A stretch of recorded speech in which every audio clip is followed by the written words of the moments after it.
Hey everybody, this is Alyssa McGrew here from Becoming Memories. Thank you so much for joining me. I am so excited to bring you this brand new series called Not Messy Mixed Media. And today I'm stamping with gesso, and this is one of my favorite techniques to do with all kinds of mixed media.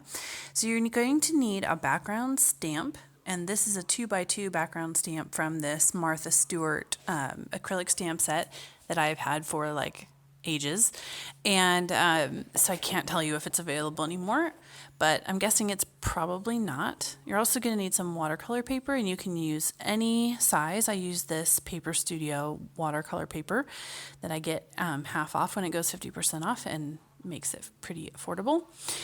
Some gesso, and actually the thinner, cheaper gesso is better for this, like a Liquitex, or in this case, I'm using the Hobby Lobby brand.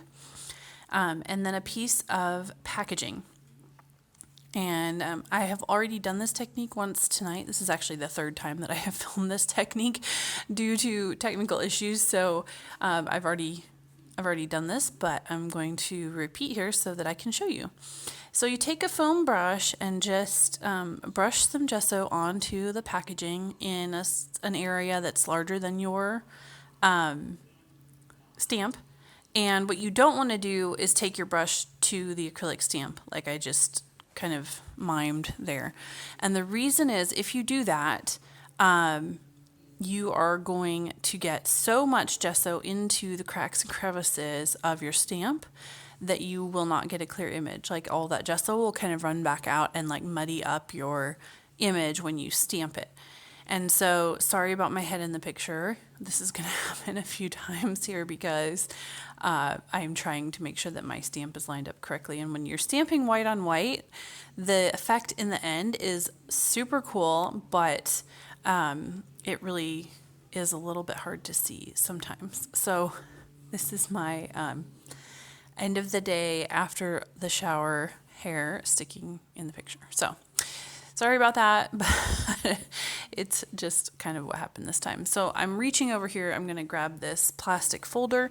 This is actually the folder that I keep that stamp set in, or not folder, but envelope that I keep the stamp set in. And I ordered those off of Amazon, and they're not the popular brand that you're probably familiar with, but they are extremely similar and I love them. So I think I got 50 of them for $7 or $8, something like that.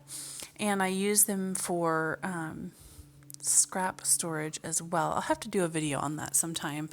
Kind of my stamp storage as well as my paper scrap storage has definitely evolved a few times over the 13 years that I've been scrapbooking. And so I will have to do a video on that sometime because I really like the system that I have ended up with. So anyway, I'm just stamping all the way across now in the middle row. And there we go with the final stamp. Now I could turn this. Actually, I think I do turn this and stamp along that bottom edge there. There's about an inch there at the bottom that I haven't stamped. Yeah, I decided to go ahead and do it. And you always want to start on the same end. So if you start on the left-hand side of the paper and work your way across, you want to start every row on the left-hand side of the paper.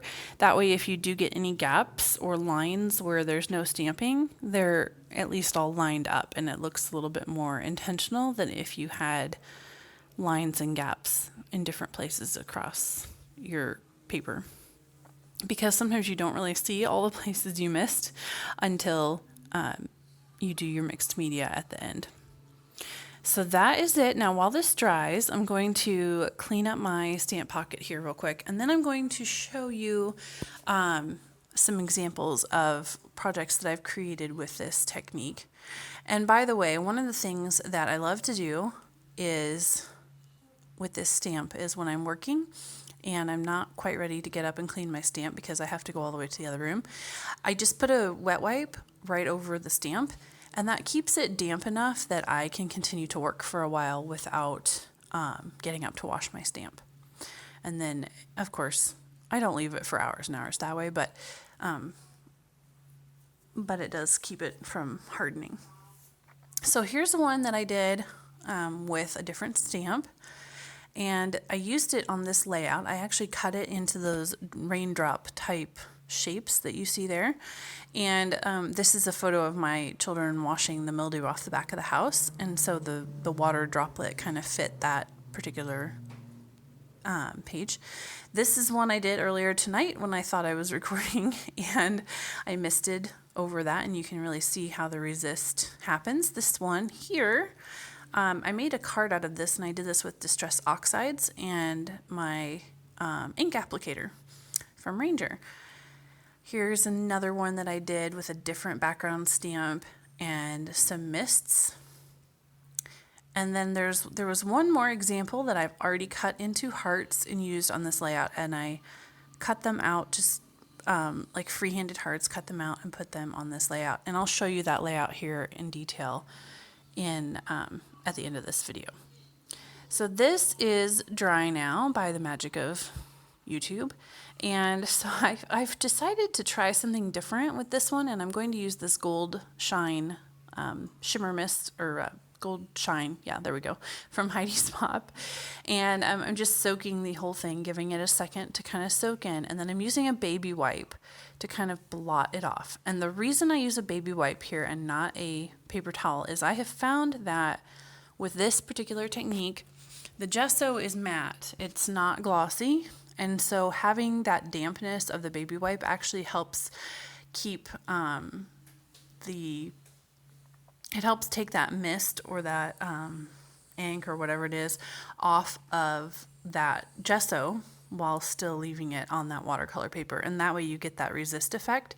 Whereas when you use a paper towel, it just doesn't seem to come off the gesso quite as well, and you lose some of your resist effect. So it's a little bit hard to see here, but this did actually create a beautiful shimmery effect. And you can definitely see that white gesso stamped pattern in the background. It kind of almost looks like a gold filigree there in the background. So thank you so much for watching. Here is the layout that I mentioned, and I appreciate you taking the time to watch. Don't forget to subscribe or hit the thumbs up button, and I will see you later.